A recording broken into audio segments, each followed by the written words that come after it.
There is one man in the sports world that is more controversial, more polarizing, more enigmatic, more in the headlines than just about any other. And I'm talking, when I say just about any other, I'm talking everyone included. Players, coaches, management, owners, commissioners. This man is controversial. There is one, uno, that has refused to fold to social and political pressure with everything going on this year. There's one who, throughout everything that has happened in 2020, has continued to use his voice and not be silenced. I'm talking about Dana White, the president of UFC. Whether you love Dana White or whether you hate him, you've got to respect him.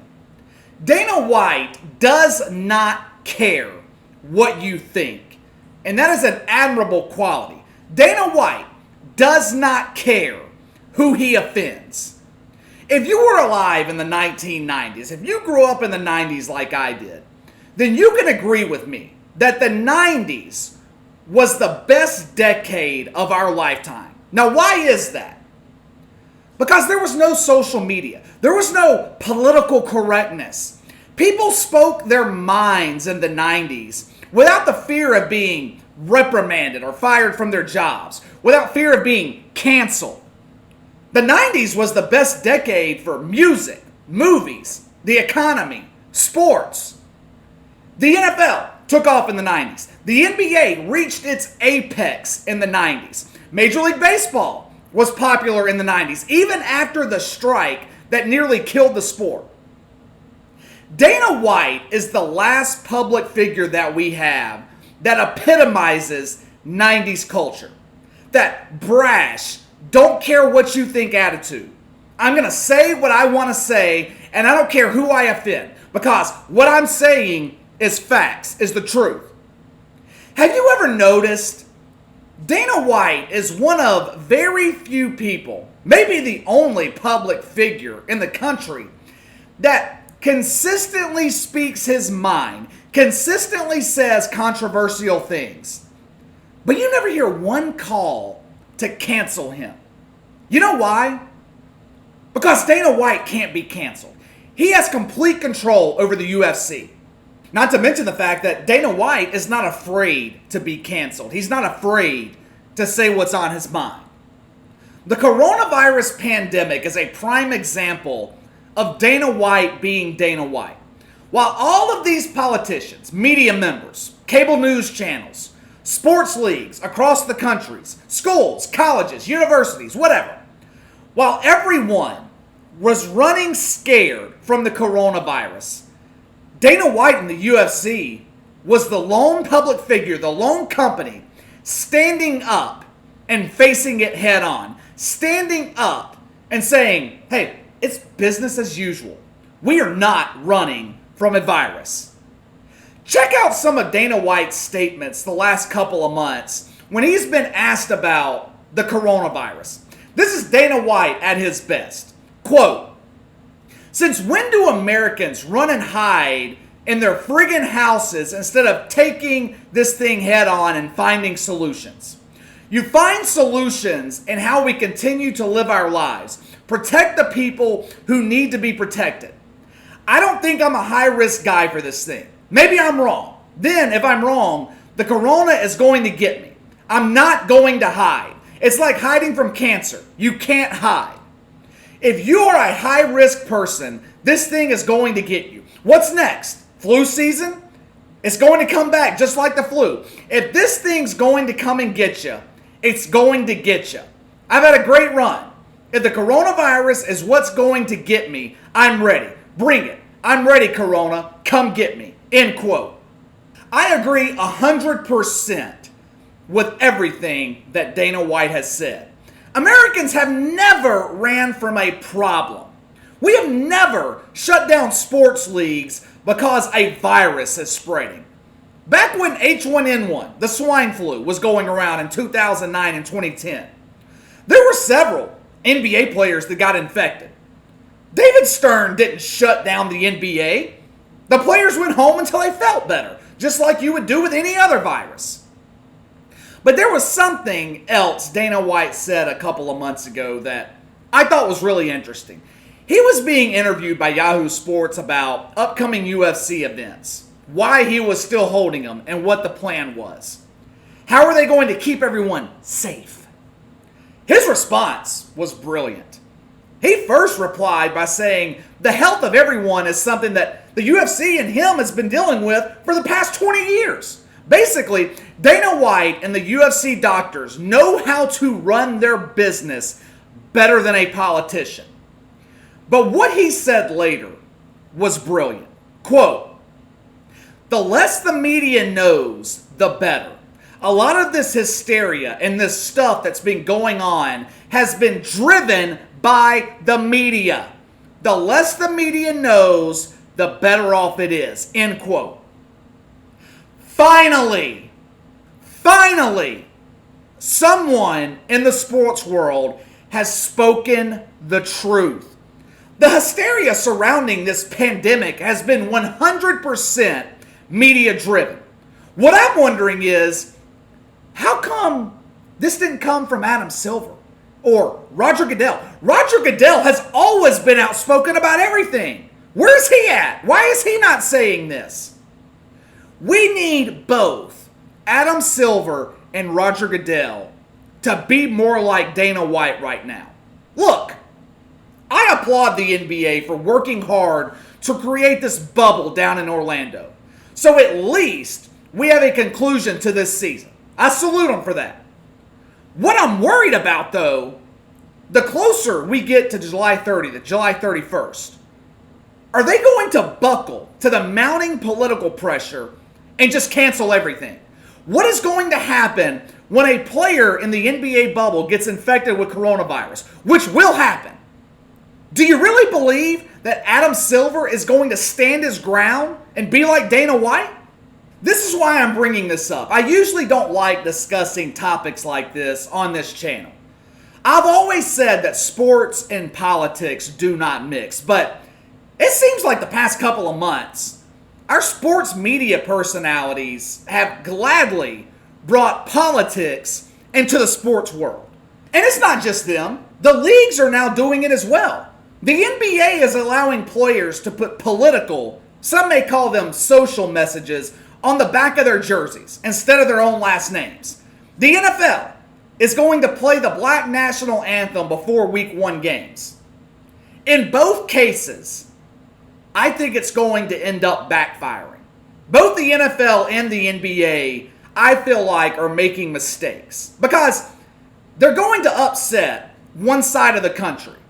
And for the other side that they're trying to appease, both the NFL and the NBA, what they're doing is just coming off as pandering. It doesn't really change anything. Take the Colin Kaepernick protest, for example. When he kneeled for the national anthem a few years ago, I actually supported it. I didn't think it was a big deal.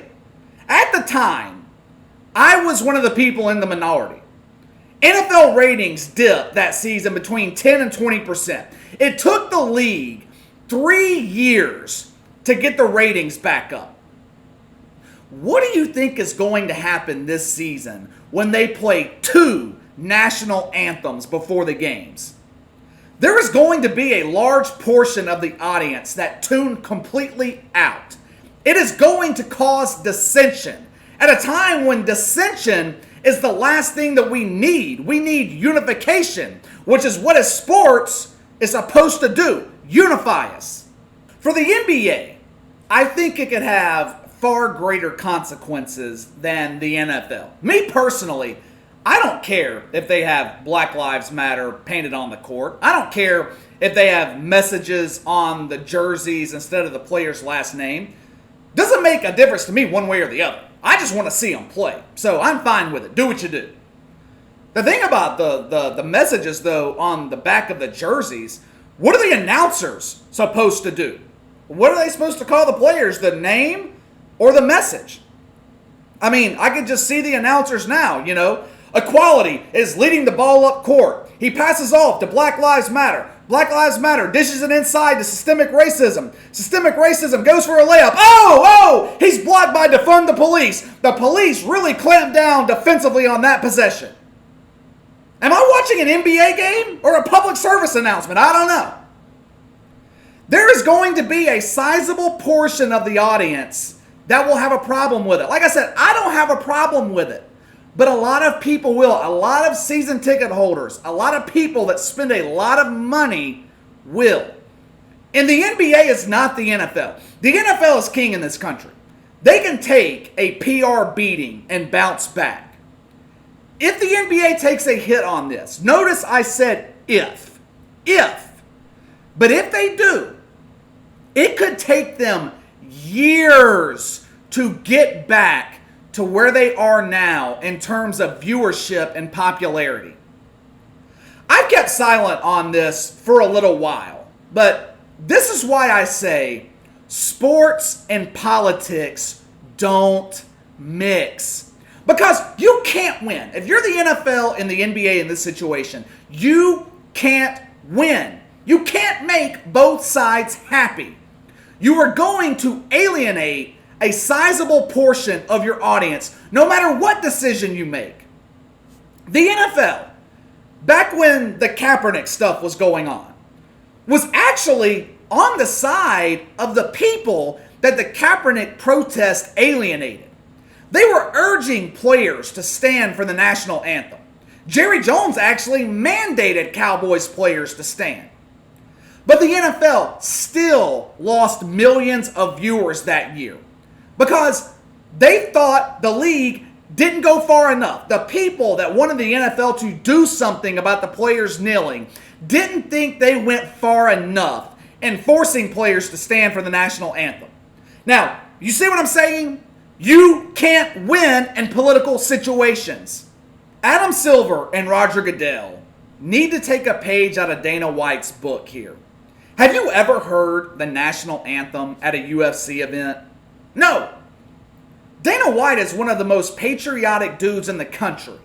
The UFC has never played the national anthem. Why is that? Because they have fighters from all over the world. So, you would play our national anthem. Then you got the Brazilian national anthem. Then the German or whatever national anthem. You get my point. It would turn into a mess.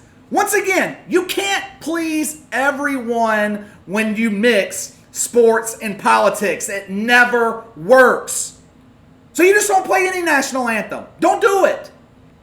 We watch sports to get away from politics. We don't want politics invading our sports. Both the NFL and the NBA right now are diving headfirst into shark-infested waters. It's just not worth it. It's not worth it. Like I said, it doesn't bother me personally. I don't mind the players spreading their messages on the back of their jerseys. I don't mind the Black Lives Matter on the court. I don't mind the Black National Anthem, even though I didn't know what it was until a couple of weeks ago.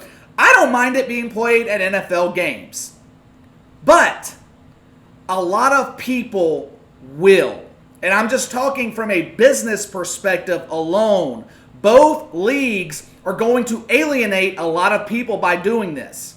When you're looking at the NFL and the NBA and what they're doing, it just really makes me wonder, what's the point of it? I mean, like I said earlier, it just feels like pandering.